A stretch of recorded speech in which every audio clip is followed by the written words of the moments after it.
The Director General of the BBC, Tim Davie, was being slightly disingenuous when he said that on the 6th of July the information came to him and, quote, "we acted swiftly."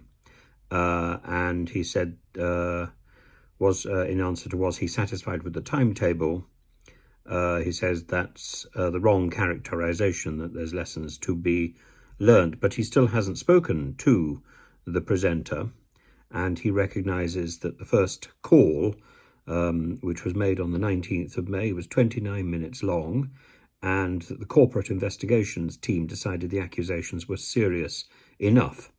However, he then didn't do anything. Red flags were raised.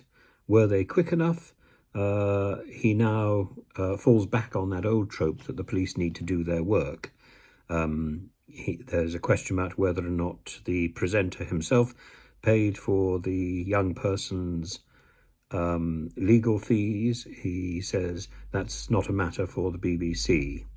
He doesn't think it's odd that he hasn't spoken to the presenter, but he admits that the allegations are damaging to the BBC,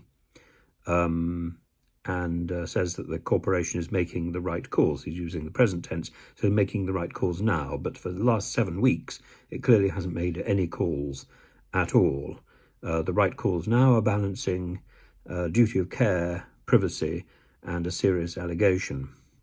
But he is playing between the questions that he chooses to answer and the questions that are being asked. And I think he would say he's treading a very delicate line. I would say that he is not being entirely direct when answering the questions.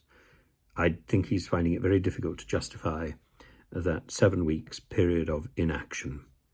And if the presenter is now cleared by the young person's denial, then it makes no sense for the presenter to still be suspended by the BBC. So presumably that denial isn't sufficient.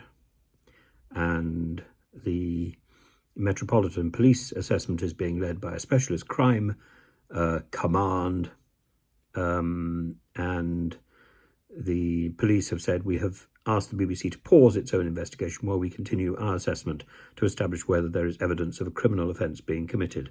The assessment is being led by detectives from the Met's Specialist Crime Command and follows a virtual meeting with representatives from the BBC on the morning of Monday, the 10th of July. There remains no police investigation at this time, but of course that gives Tim Davie even more of an opportunity to do nothing. I think sometimes the right call is to do nothing, but after doing nothing for 7 weeks, doesn't seem like the right call now.